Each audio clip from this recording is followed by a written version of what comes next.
반갑습니다. 몸 건강, 마음 건강의 건강지킴이 아나운서 임송아입니다. 혹시 행복도 전염이 된다는 사실 알고 계셨어요? 특히 거리가 중요한데요. 행복한 사람들과 얼마나 가까이 사느냐에 따라 전염성은 더 강해진다고 합니다. 만일 내가 행복을 느끼는 사람이 1.6km 안에 살고 있으면 그 행복감이 25%, 그러니까 4분의 1가량 더 늘어나고요. 또 형제 자매가 아닌 이웃이라고 하더라도 행복을 느끼는 대상이 다른 때보다 가까이 있으면 34%나 행복감이 높아진다는 것입니다. 문득 먼 친척보다 가까운 이웃이 낫다라는 속담이 생각나는데요. 지금 항상 가까이에 있어서 그 고마움을 몰랐을 수도 있는 이웃, 친구, 동료들에게 오늘 한번 안부 전화 어떨까요? 만일 통화가 어색하다면 옆에 있어줘서 항상 고마워, 이런 마음의 문자 보내보는 것도 좋겠습니다. 몸 건강, 마음 건강, 오늘 순서 시작할게요. 라디오로 생방송되는 오전 11시 유튜브에서 원음방송 또는 몸 건강, 마음 건강 라이브를 검색하시면 실시간으로 방송에 참여하실 수 있고요. 오른쪽 하단에 구독 버튼 누르시면 원음방송의 다양한 컨텐츠들도 만나실 수 있습니다. 오늘 몸 건강, 마음 건강 부산시 중구 광덕 안정한의원 최원석 원장님과 함께합니다. 건강 상담 원하시는 분들은 전화 주세요.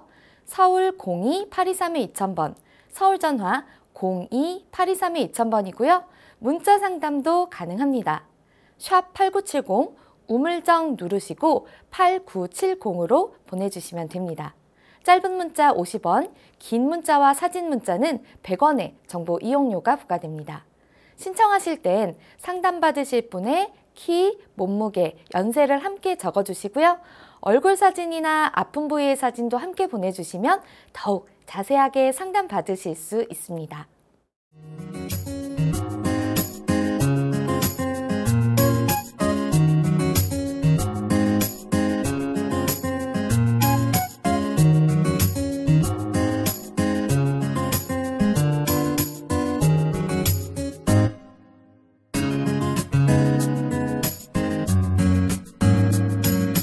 몸 건강, 마음 건강.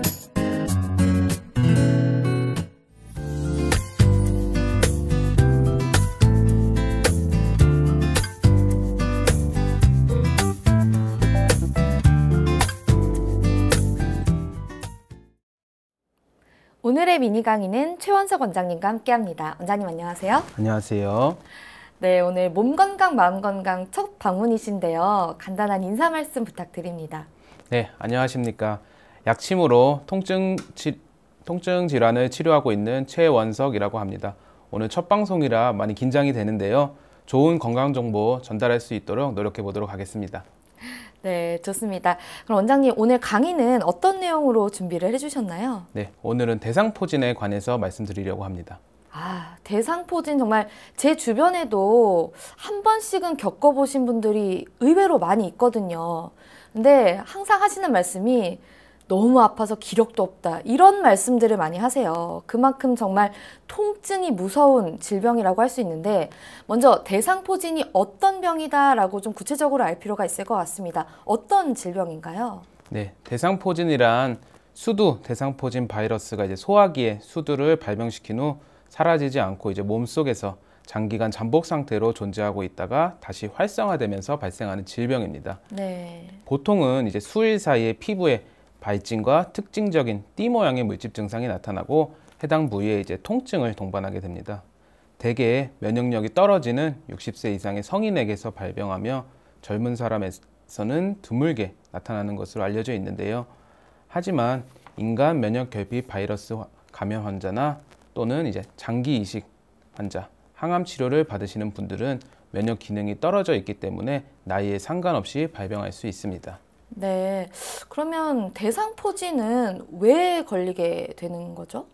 대상포진은 수두 대상포진 바이러스 때문에 발병하는데요. 수두 대상포진 바이러스는 어린이가 걸리는 수두의 원인체인 수두 바이러스와 동일한 바이러스로 소화기에 이제 수두 바이러스에 한번 감염되면 수두를 앓고 난 후에도 바이러스가 체내에서 완전히 사라지지 않고 신경을 따라 이동, 신경절에 잠복해 있게 됩니다.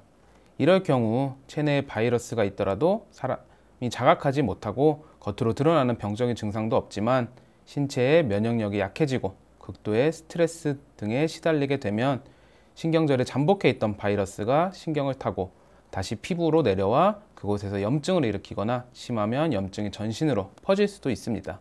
네, 그러니까 대상포진이 수두와 뭐 비슷한 질병이다, 뭐 이런 건가요?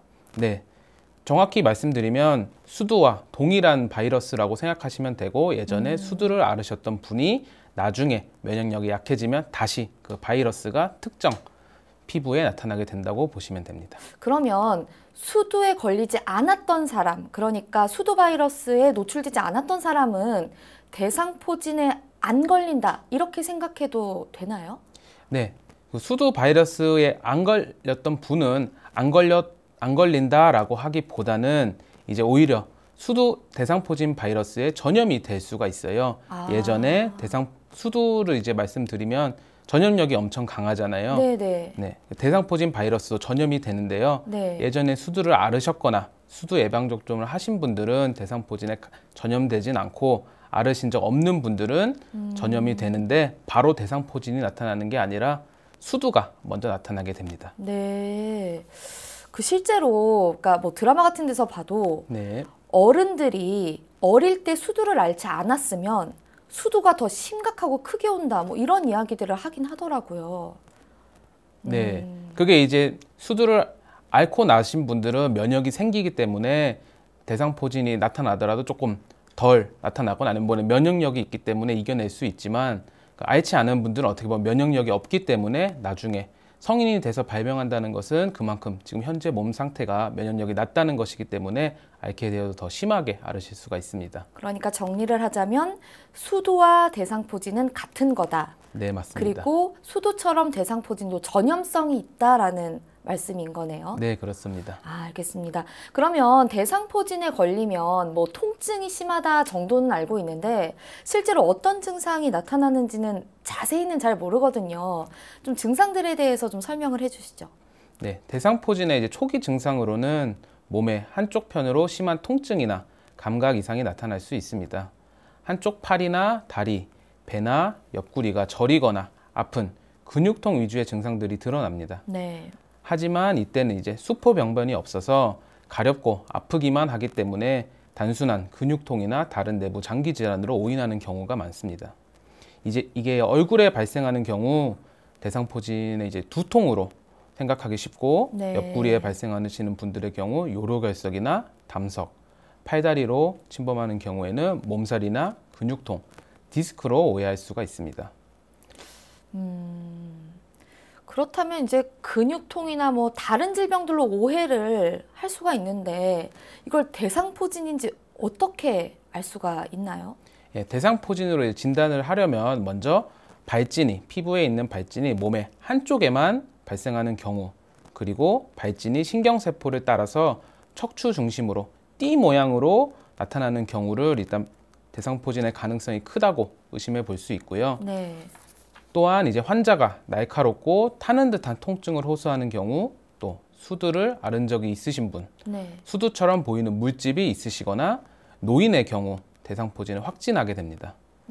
간혹 이제 몸의 한쪽으로 통증만 있고 피부에 이제 발진이 없는 경우는 증상만으로는 대상포진이다 이렇게 진단하기는 어렵지만 혈액 검사를 하시면 좀 더 정확하게 진단받으실 수 있습니다.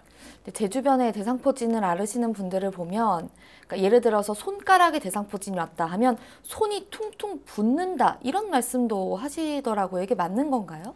정확히는 그 대상포진은 이제 그 피부에 나는 발진은 이렇게 부을 정도로 크게 나는 것은 아니고 네. 조그만 수포가 여러 군데 나타나면서 이제 띠 모양으로 손가락뿐만 아니라 손가락을 타고 척추까지 이어지면서 나타난다고 보시면 됩니다. 그러니까 그러면 그분은 이제 뭐 대상포진과 다른 뭐 여러 가지가 합병증처럼 와서 네. 이제 부으신 건 거군요. 예, 그렇습니다. 그 부위가 약하시기 때문에 대상포진도 그쪽 위주로 나타나고 다른 것도 그쪽으로 나타나실 수가 있지요.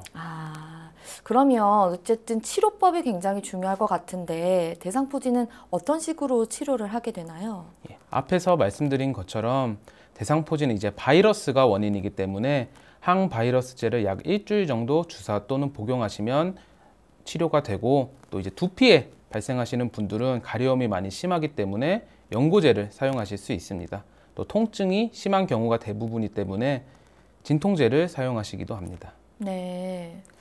그러면은 한방에서도 대상포진을 치료를 할 텐데 어떻게 좀 치료법이 다른지 궁금한데요.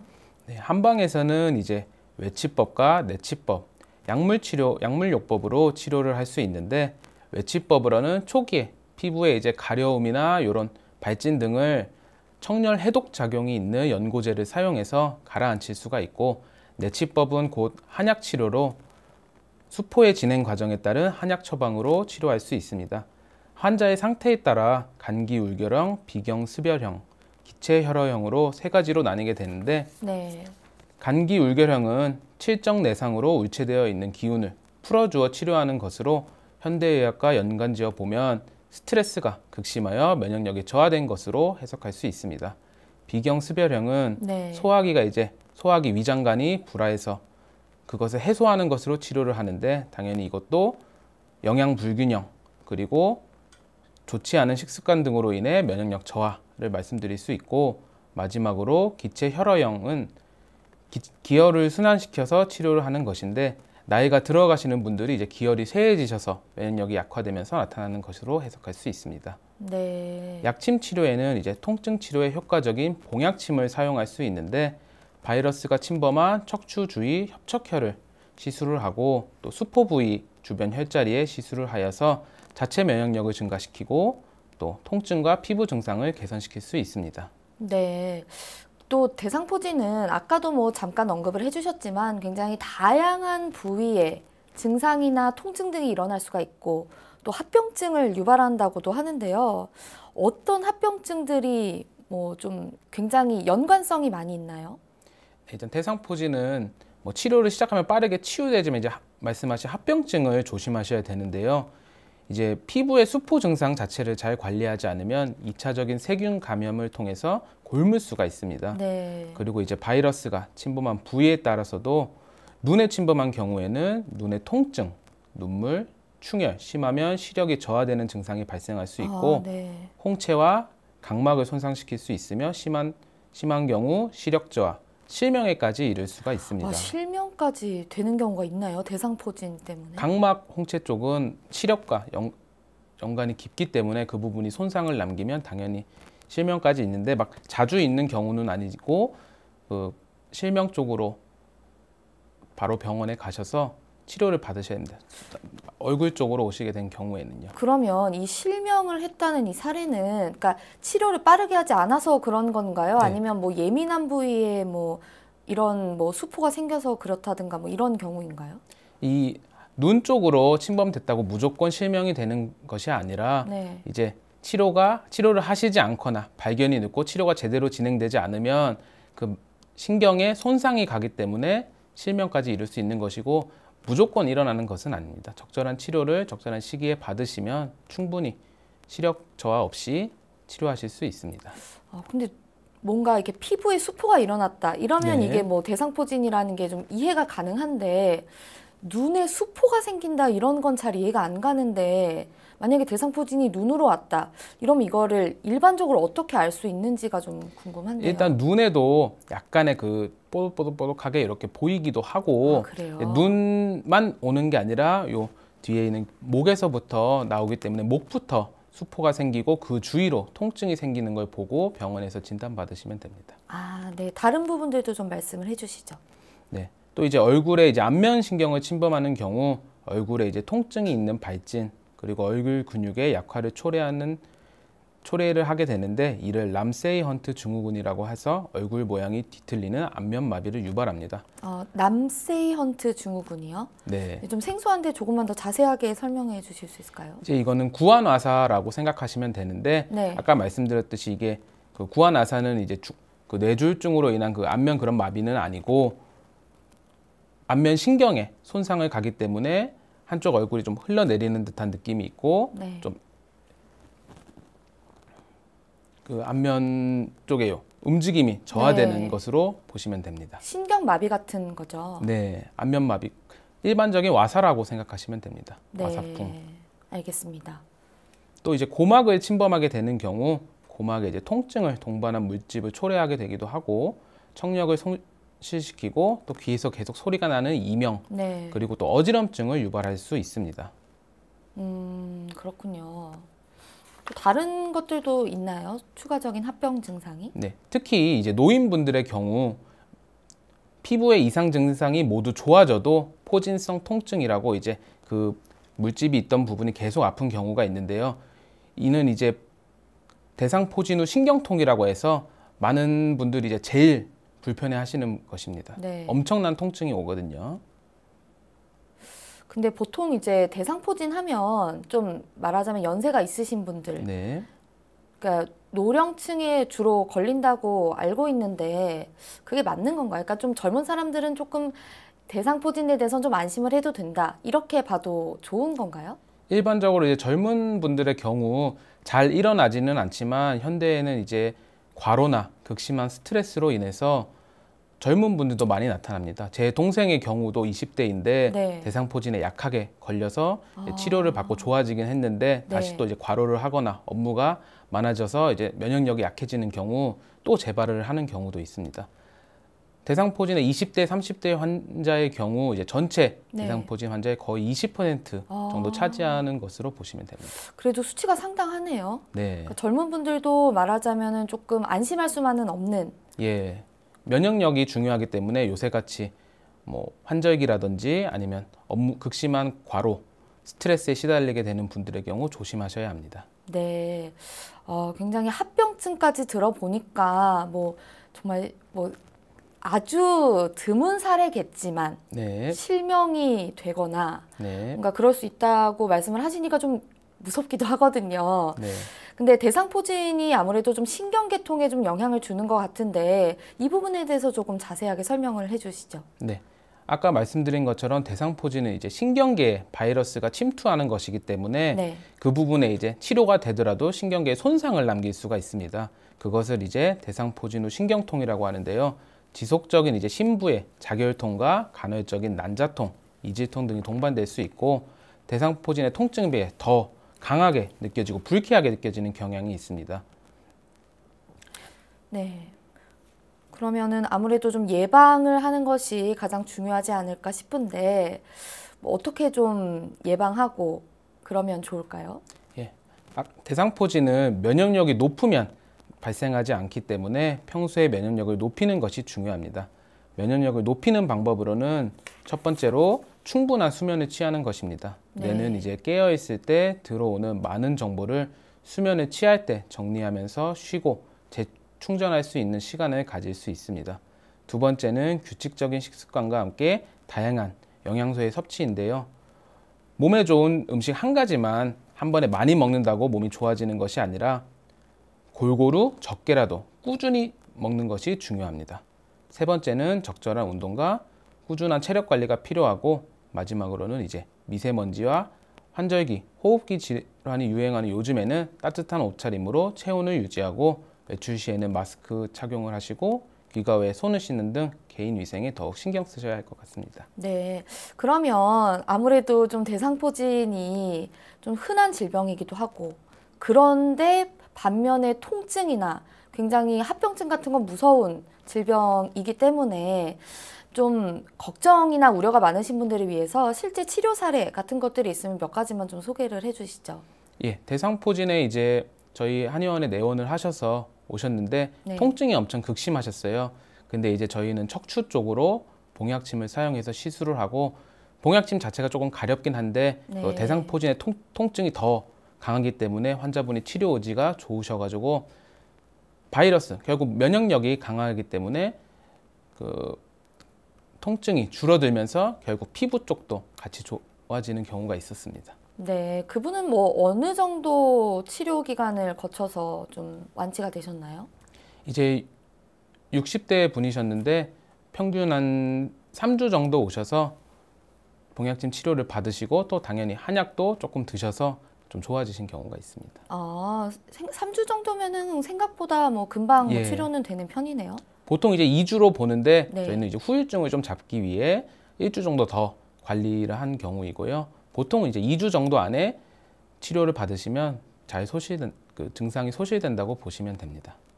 근데 그 대상포진 같은 경우에는 그 2주 말하자면 그 치료 기간 동안 계속해서 통증이 있는 건가요? 예. 그러니까 초기에는 통증만 있고 그러시다가 이제 점점 피부에 발진이 나타나면서 통증이 어떻게 보면 극심한 양상이 됩니다. 하지만 5, 6일이 지나면 이제 수포가 점점 탁해지고 농이 생기면서 결국 피딱지가 앉게 되거든요. 그러면서 이제 딱지가 떨어지면서 통증도 감소하는 경과를 봅니다.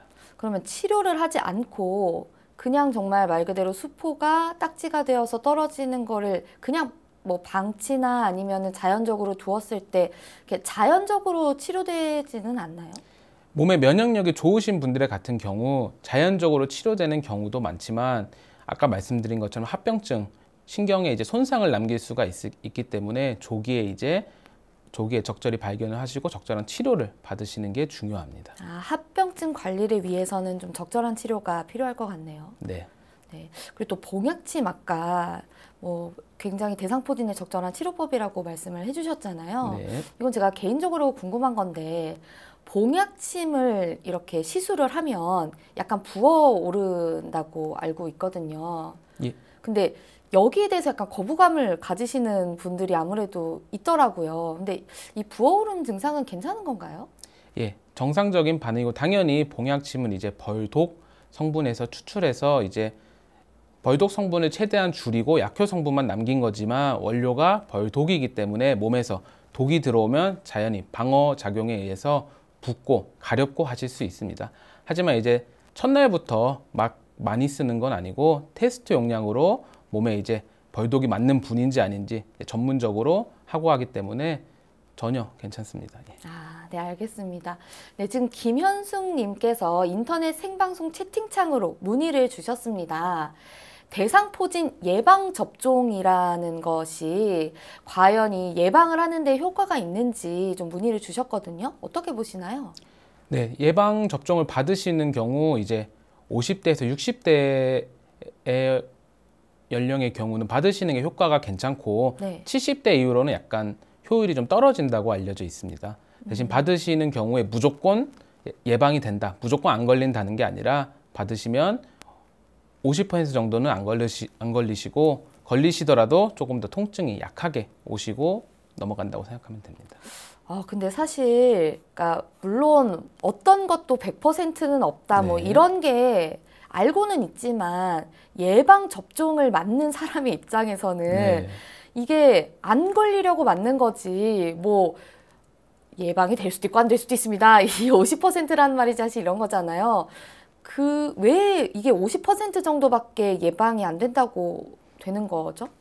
예, 아까 말씀드린 것처럼 이것은 바이러스 질환이기 때문에 네. 감기, 바이러스는 아직은 완벽하게 치유할 수 있는 치료제가 개발이 되지는 않았어요. 아, 네. 대신 몸의 면역력을 높여서 최대한 통증을 줄이고 또 감기의 경우 독감 예방 접종을 하시다 보면 네. 사람에 따라서 예방이 되는 분들도 있고 또 안 되는 아, 분들이 있듯이 그렇죠.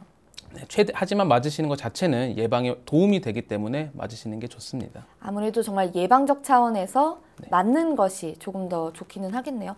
그러면 이 대상포진 예방접종 같은 경우에는 뭐 1년에 한 번씩 맞는 건가요?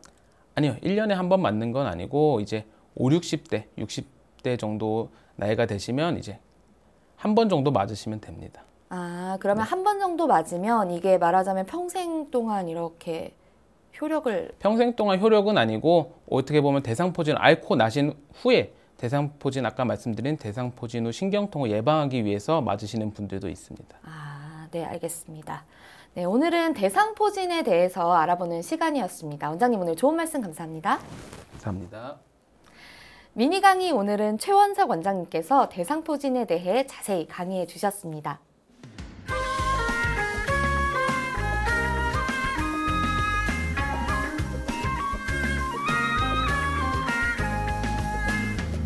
날이면 날마다 찾아오는 시간이 아닙니다. 약이 되고 복이 되는 꿀같은 건강정보 튼튼보감 시간입니다. 오늘의 주인공은 생강입니다. 생강은 건강에 어떤 도움을 주는지 원장님께 여쭤볼게요. 원장님, 생강은 어떤 효능을 가지고 있나요? 네, 생강은 몸을 따뜻하게 하는 식품으로 알려져 있는데요. 중국의 성인인 공자도 몸을 따뜻하게 하기 위해서 식사 때마다 생강을 즐겨 먹었다고 합니다. 평소 이제 수족냉증이나 환절기 감기 등의 생강차를 즐겨 마시는데요. 생강은 따뜻한 성질을 가지고 있고 맵고 싸한 맛을 내는 진저롤 성분이 풍부해 우리 몸을 따뜻하게 해주고 가래를 없애고 기침을 먹게 해 기관지염은 물론 네. 감기에도 효과적입니다. 또 소화액 분비를 촉진시켜 장 운동을 도와주고 소화를 원활하게 해주는데요. 위 건강에도 도움을 주고 구토 완화 등의 좋은 식품이라 멀미, 메스꺼움 등을 진정시켜 임산부의 입덧에도 효과적입니다. 네. 또 생강이 살균 효과가 있어서 이걸 가지고 설거지를 하시는 주부분들도 계시더라고요. 네, 생강은 이제 예로부터 살균 작용이 강한 것으로 알려져 있는데요. 아까 말씀드린 진저롤과 또 슈가올 성분 때문에 우리 몸 안에 여러 가지 세균, 독소 등을 제거하는 효능이 있습니다. 또 백혈구수를 늘려서 면역력을 강화시켜주고 여러 질병으로부터 우리 몸을 보호하는 데 큰 도움을 줍니다. 네. 또 생강을 좀 어떤 분들이 좀 피하시면 좋겠다, 뭐 이런 것들도 있나요? 네, 생강은 자체가 아까 말씀드린 것처럼 따뜻한 성질을 갖고 있기 때문에 평소에 몸에 열이 많으신 분, 또 열이 많으신 분들이 장기간 섭취하시면 부작용이 발생할 수가 있습니다.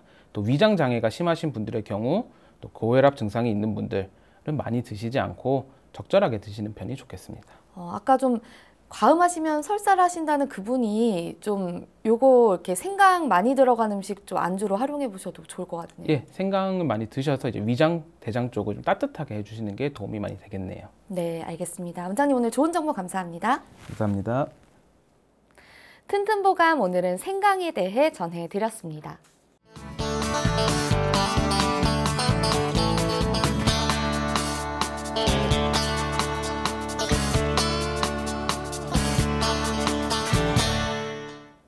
자, 그럼 오늘의 건강상담 시작해 볼 텐데요. 건강상담은 체질이나 상황에 따라 개인차가 있을 수 있다는 점 미리 말씀드립니다. 상담 전화 서울 02-823-2000번입니다. 몸건강, 마음건강은 TV와 라디오를 통해 방송됩니다. 원음방송TV는 스카이라이프 채널 187번, KT 올레TV 284번, SKBTV 309번, LG U+, 278번, 딜라이브 159번, CJ헬로 238번, 현대 HCN 549번, 제주 KCTV 375번, 금강방송 796번, 모바일 에브리온TV는 채널 100번이고요. 라디오는 서울 경기 FM 89.7, 부산 경남 104.9, 대구 경북 98.3, 광주 전남 107.9, 전북 충남 지역은 97.9MHz입니다. 원음방송은 스마트폰으로도 만나실 수 있는데요.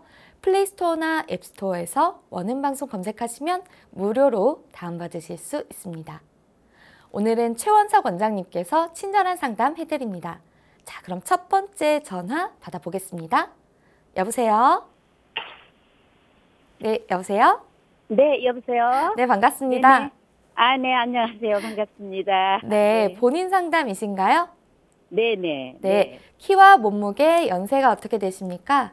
아, 키는 150 정도 되고요. 나이는 만 73세. 네. 네, 체중은 한 42kg 정도 되고요. 네, 지금 네. 제 옆에 최원석 원장님 나와 계십니다. 아, 네, 네네, 궁금한 거 네네. 있으시면 물어보세요. 아, 네네.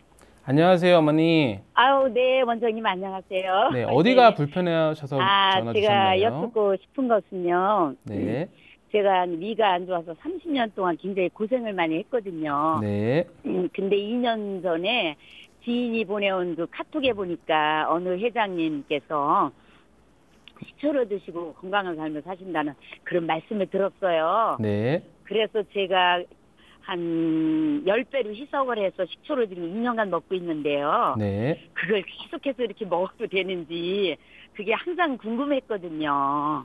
네. 네네. 그래서 여쭤봅니다. 일단 그 체질에 네. 따라 식초가 이제 네. 좋은 체질이 있고 나쁜 체질이 있어요. 물론 아, 그렇겠죠. 네, 연하게 드시는 만큼 그거 자체가 네. 뭐 조금 드셨다고 바로 몸이 안 좋고 그러시는 건 네. 아니지만 네네. 가까운 한의원에 내원하셔서 혹시 체질 진단이나 뭐 받아보신 게 있으신가요? 네, 받아봤는데 토양 체질이라고 하시더라고요. 아, 예, 토양 체질이요. 네, 네, 네. 토양 체질은 이제 일반적으로 이제 소양인이라고 이제 생각하시면 되고 아, 소양인은 네네. 이렇게 식초도 물론 식초보다도 열성 네. 향신료, 고춧가루, 뭐 카레가루 이런 매운맛 나는 것들을 매운맛 나는 네. 것, 빨간 네. 것들 이런 거 피하셔야 된다고 생각하시면 됩니다. 특히 이제 김치 아. 같은 경우도 김치 평소에 네. 자주 드시나요? 김치요? 네, 김치 자주 그건 뭐 가끔 뭐 가끔 네, 드시지요. 가끔 먹죠. 네네. 매운 음식 좋아하세요, 어머니? 매운 음식은 그렇게 좋아하지 않습니다. 아, 예. 매운 음식 안 드시는 건 정말 잘하고 계신 거고, 아, 네네. 김치 같은 경우에도 이제 씻어서 백김치류로 네. 드시는 게 훨씬 네. 좋습니다. 아이고, 식초 네네. 같은 거는 어떤가요? 식초 같은 경우에는 근데 이제 소양인의 경우 위장에 이제 열이 많은 체질로 보기 때문에 식초가 네. 약간 산성이잖아요. 네. 그래서 약간 열을 조금 네네. 더 활성화시킬 수 있기 때문에 식초는 네. 조금씩은 뭐 드신 건 어쩔 수 없고 지금은 식초는 안 드시는 게 괜찮을 것 같네요. 아, 식초는 아. 오히려 안 드시는 게. 네. 물을 많이 희석해서 먹어도 그럴까요? 연하게 먹어도. 그러니까 연하게 드시는 그 식초 자체에 당연히 네. 효과가 있기 때문에 연하게 네네. 드시면 도움이 되지만 아, 네. 장기적으로 먹으면 조금 네. 도움이 안 되는 경우가 있어요. 아, 네네. 그럼 소양인 분들에게 그러니까 피하는 음식이 아니라 좀 도움되는 음식이나 그런 것들은 어떤 게 좀 있을까요? 소양인의 경우에는 이제 위장에 아까 말씀드린 것처럼 위장에 열이 많기 때문에 위장의 열을 꺼주는 것이 좋은데요. 아. 돼지고기를 생각하시면 됩니다. 아, 돼지고기가 이제 보약이라고 할 정도로 네. 꼭 이거를 네. 구워서 삼겹살 이렇게 기름이 많은 걸 먹는 게 아니라 단백질로 반찬으로 네. 한두 점 꾸준히 먹으시는 게 중요합니다. 어머니 돼지고기 음식 좋아하세요? 네네. 아. 돼지고기도 잘 먹습니다. 네. 일반적인 이제 보양식, 인삼이나 이런 건강 기능 그런 식품들은 몸에 이제 열을 많이 내주기 때문에 그런 아, 것은 네네. 피하시는 게 좋고 고기류를 네. 조금 많이 드시는 게 고기를 괜찮아요. 평소에 많이 드시고. 네. 아, 네. 그리고 네. 또 뭐 더 궁금하신 거 없으세요? 네, 네. 그러면은 식초 같은 거는 어떤 체질인 분들에게 좀 추천드리고 싶으신가요, 원장님? 일단 식초는 자체가 어떻게 보면 인공물이잖아요. 네. 그렇기 때문에 이런 액체류보다는 오히려 채소류나 고기류를 추천드릴 수 있고 네. 아까 말씀드린 토양 체질은 돼지고기가 많이 네. 좋습니다. 어머니 아. 식초보다는 그냥 음식 네. 같은 거 어머니 체질에 네. 맞는 걸로 잘 챙겨 드시는 게 더 좋을 것 같습니다. 아, 네, 네, 네. 네. 너무 감사합니다, 원장님. 네, 감사합니다. 네, 네, 감사합니다. 네. 네, 건강 상담은 체질이나 상황에 따라 개인차가 있을 수 있다는 점 미리 말씀드립니다. 그럼 다음 전화 이어가겠습니다. 여보세요? 네, 여보세요? 네, 반갑습니다. 네, 방송 잘 듣고 있습니다. 아, 네, 감사합니다. 본인 상담이신가요? 아니요, 저희 자녀들 상담 좀 하려고요. 아, 네, 그럼 네. 자녀분들 키와 몸무게, 나이가 어떻게 되십니까? 6살하고 2살이고요. 네, 네, 뭐 키는 80cm하고 50cm인데요. 네. 네. 그 애들이 땀을 너무 많이 흘려서 특히 갈 때, 두 자녀분 다 그런가요? 네. 성별은 어떻게 되죠? 첫째가 여자이고 둘째가 남자예요. 아, 제 옆에 지금 최원석 원장님 나와 계십니다. 궁금한 네. 점 있으시면 물어보세요. 네. 예, 안녕하세요. 네, 안녕하세요. 네. 네, 자녀들이 땀이 너무 많아갖고 잘 때 너무 힘들어해요. 네, 그래서 이런 게 혹시 한의학적으로 침이나 한약 같은 걸로 치료가 가능한지 나이가 어려서 네. 걱정이 돼가지고 이렇게 문의하고자 전화드렸습니다. 네, 이제 소아들도 당연히 한의학적 치료를 받으실 수 있고, 근데 이제 알고 계셔야 할 점은 이제 어린이들은 일반 성인에 비해 온도가 조금 더 높아요. 땀을 더 쉽게 흘리고, 이제 어머니들이 이제 자꾸 겨울에 춥다고 옷을 입히려 해도 애들은 기초 체온이 조금 높기 때문에 자꾸 갑갑하다고 벗으려 하는 게 있는데 그 점을 조금 더 알고 계셔야 하고, 한의원에 가시면 이게 아까 말씀드린 속이 차서 겉에 이제 열이 있는 건지 아니면 그냥 말 그대로 더워서 열이 있는 건지를 판별을 해주시는 게 중요한데 혹시 그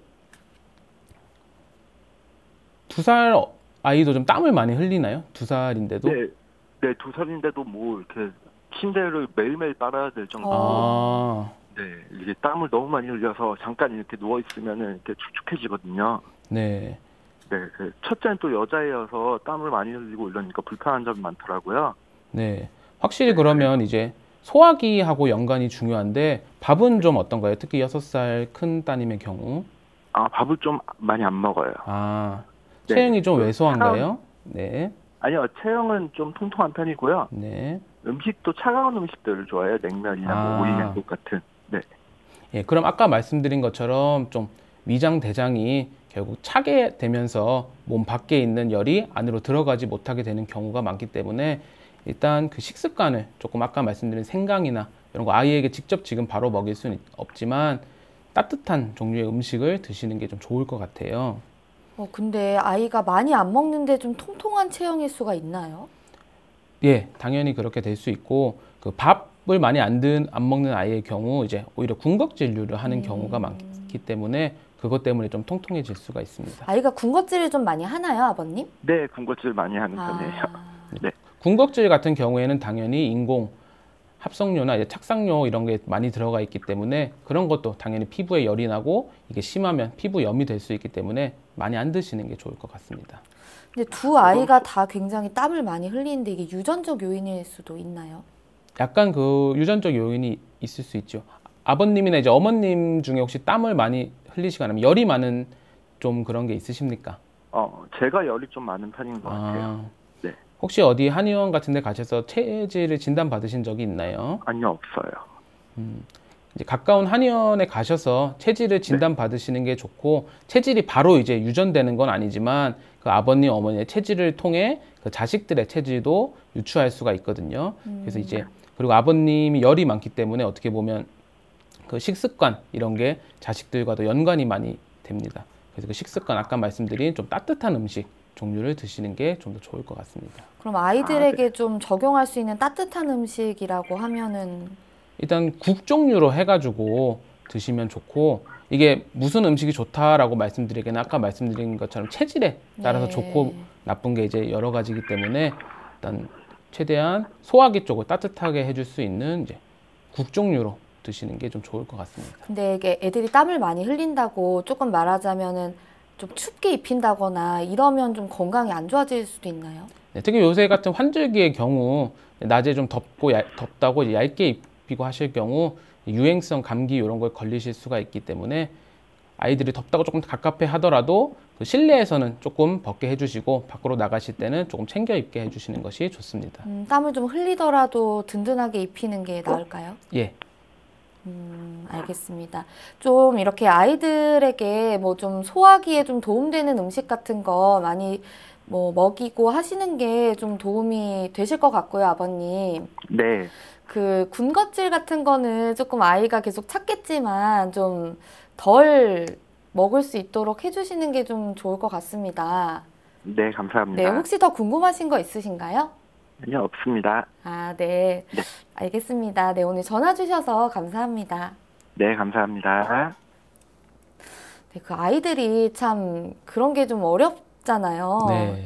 근데 땀을 굉장히 많이 흘린다니까 좀 걱정이 많이 되실 것 같습니다. 네. 좀 이런 아이들이 좀 운동을 하거나 뭐 식습관이 아니더라도 그런 생활적인 습관을 좀 조절하더라도 좀 도움이 될 수가 있나요? 네, 이제 평소에 그 열이 어떻게 보면 피부에 빠져나가지 않고 모여 있다는 거기 때문에 체질에 따라서 물론 다르지만 약간씩 그 운동으로 자연스럽게 땀을 내주면 조금 더 오히려 잘 때 이런 정상적인 상황에서는 땀을 좀 덜 흘리실 수가 있습니다. 그러면은 좀 아이들이 좀 자주 밖에 나가서 좀 놀고 이렇게 할 수 있도록 좀 도움을 주는 게 또 도움이 될 수가 있겠네요. 네, 그렇습니다. 네, 알겠습니다.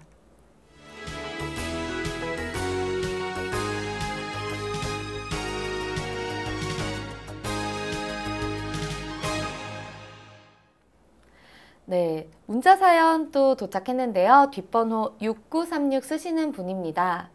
제 남동생의 증상입니다. 키는 176, 체중은 61kg, 나이가 30입니다. 제 남동생이 요리를 하는 직업인데요. 일이 끝나면 머릿속이 너무 간지럽다고 해요. 그래서 머릿속을 보면 흰머리 중간중간에 피가 난 자국 같은 것이 있거든요. 머릿속만 그렇고 일이 끝나면 가려움증도 심하대요. 어떻게 관리를 해야 될까요? 라고 질문을 주셨습니다. 네, 일단 머릿속에 지금 피가 나는 경우 이제 긁으셔서 나고 있을 확률이 높고 네. 그럼 이제 상처를 통해서 감염이 될 수 있기 때문에 그 소독을 충분히 해주시고 감염을 관리해 주시는 게 중요합니다. 그리고 이제 머릿속이 가려우신 분들은 머리에 이제 열이 많이 올라오기 때문에 가려운 네. 경우가 많거든요. 네. 제가 물론 그 머리가 어떤지 지금 피부 사진을 직접 보진 않아서 말씀드리기 조금 조심스러운데 가까운 한의원에 내원하시면 그 피부가 어떤 질환인지 습진인지 아니면 지루성 피부염이라든지 이런 것을 진단 받으시고 거기에 맞는 이제 연고제나 아니면 샴푸 종류를 알칼리성인지 그런 것으로 바꾸시는 게 도움이 되실 것 같네요. 근데 제가 딱 저런 증상을 가지고 있거든요, 원장님. 아, 네. 근데 그러니까 제가 뭐 저 증상 때문에 이제 뭐 상담을 받은 건 아니지만 그러니까 다른 원장님들께서 뭐 다른 박사님들께서 저에게 주시는 말씀은 제가 이제 배가 차다 보니까 열이 떠서 아마 이게 두피로 열이 올라간 것 같다. 그러다 보니까 두피에 열이 많아서 이게 뭐 가려움증도 있고 두피에 뭐가 자꾸 나고 뭐 이런 것 같다고 말씀을 하시더라고요. 예. 대장하고 이제 피부하고는 엄청나게 연관이 깊은데요. 네. 한의학적으로 이제 대장은 곧 피부와 같다고 보시면 됩니다. 네. 대장에 있는 그 박테리아 성분들이 몸에 좋은 박테리아 성분들의 종류에 따라서도 몸의 면역 기능이 다르기 때문에 이런 면역 때문에 가렵거나 피부염 이런 게 또 관련이 깊고 대장이 이제 찬 분들은 결국 배가 차 분이시죠. 배가 차면은 이제 손발은 오히려 좀 더 열이 나고 머리 같은 대장의 네, 먼 제가 딱 분, 그래요. 네, 열이 있기 때문에 오히려 대장을 따뜻하게 해줘서 그 몸 밖에 있는 열들을 대장 쪽으로 보내는 것이 중요합니다. 저는 마음이 차가워서 손이 따뜻한 줄 알았거든요. 그런 말 있잖아요, 왜? 네. 마음이라는 게 결국 그 심장, 결국 내부 장기를 의미하는 거거든요. 네. 장기가 차신 분들이 손발이 열이 나고 네. 손발이 차신 분들은 오히려 속에는 열이 많은 분들이 많아요. 그 속에 있는 열들이 손발로 퍼지지 못해서 차신 분들이 많거든요. 요 안팎의 균형이 되게 중요합니다. 저는 농담으로 던진 말인데 이걸 의학 정보로 받아치시니까 되게 도움도 되면서 좀 당황스럽고 네 그렇네요. 알겠습니다. 그러니까 이분은 조금 체질적으로 좀 진단을 받아보시기를 좀 추천을 드리는 네, 거죠. 피부 질환은 조금 더 직접 그 피부를 보고 해야 하기 때문에 제가 네. 좀 말씀드리기가 좀 조심스럽습니다. 알겠습니다. 뒷번호 4740 쓰시는 분입니다. 원장님, 저는 우울증 약을 7년째 먹고 있습니다. 그런데 약을 먹으면 그때뿐이고 특별히 나아지는 증상은 거의 없는 것 같은데요. 그래도 약을 계속 먹어야 할까요? 라고 보내주셨습니다. 어떻게 좀 보시나요? 일단 그 성별이나 나이, 뭐 체중, 키 이런 게 안 적혀 있긴 한데 네. 일단 우울증을 7년 정도 드신 경우라면 제가 봤을 때는 약하게 오신 분은 아니거든요. 네. 7년 정도라면 당연히 긴 시간이고 한데 집에서 가만히 그냥 바로 약을 끊는 것보다는 가까운 한의원에 내원하셔서 상담 받으시고 진찰을 통해서 적절한 침 치료나 약 치료와 함께 하면서 약을 점점 경감시키는 쪽으로 해야 합니다. 네.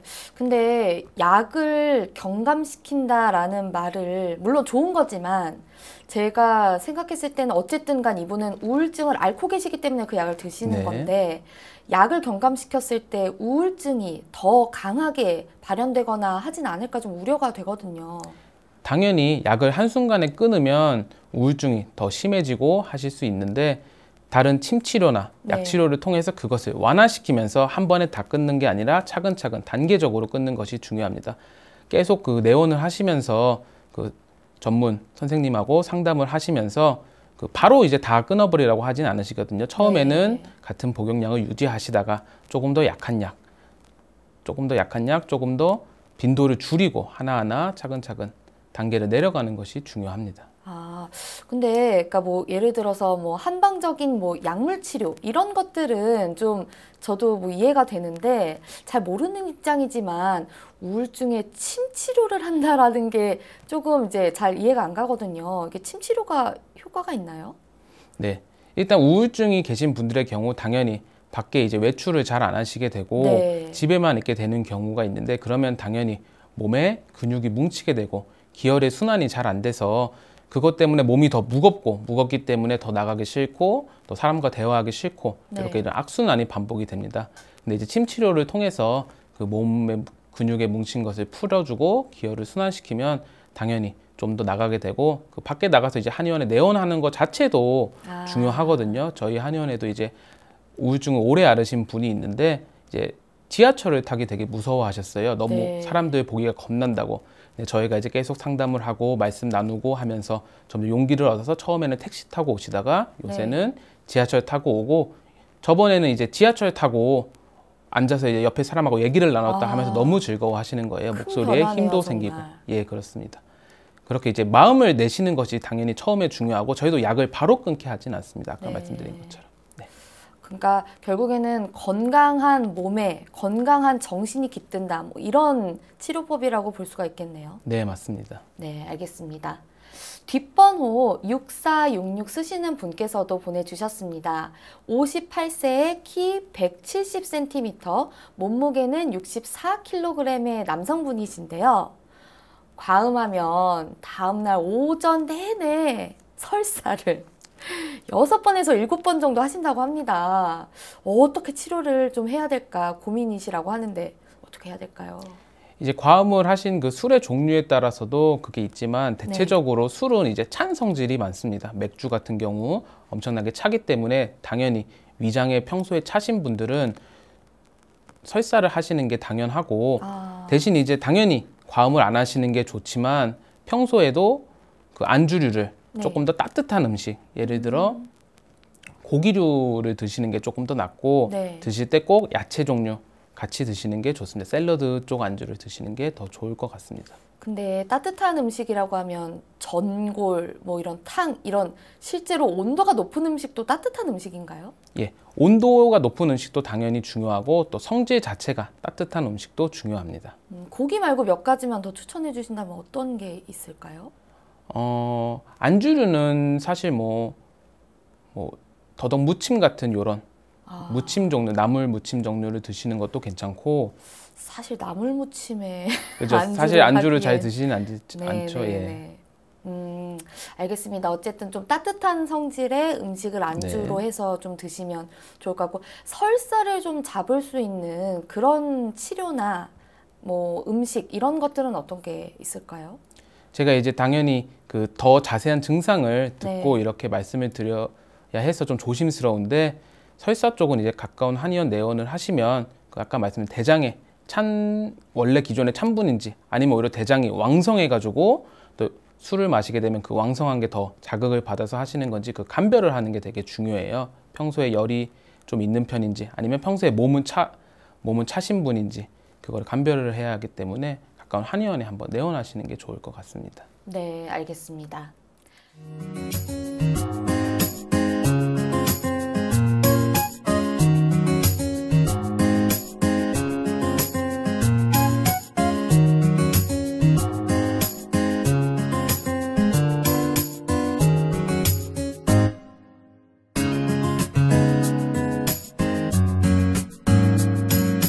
몸 건강, 마음 건강. 오늘도 전화와 문자 사연으로 많은 분들이 참여해 주셨는데요. 상담받으신 분들 모두 건강에 도움이 되셨으면 좋겠습니다. 몸 건강, 마음 건강, 오늘은 최원석 원장님과 함께 했습니다. 원장님 오늘 해보셨는데 어떠세요? 너무 떨려서 제가 좀 막 버벅거리고 이런 것 같은데 그래도 좀 더 열심히 힘내서 또 잘 하도록 하겠습니다. 네, 앞으로도 잘 부탁드리겠습니다. 원장님 감사합니다. 감사합니다. 네, 다음 시간엔 한의사 최진용 박사님과 함께 하겠습니다. 여러분 오늘도 건강한 하루 보내세요.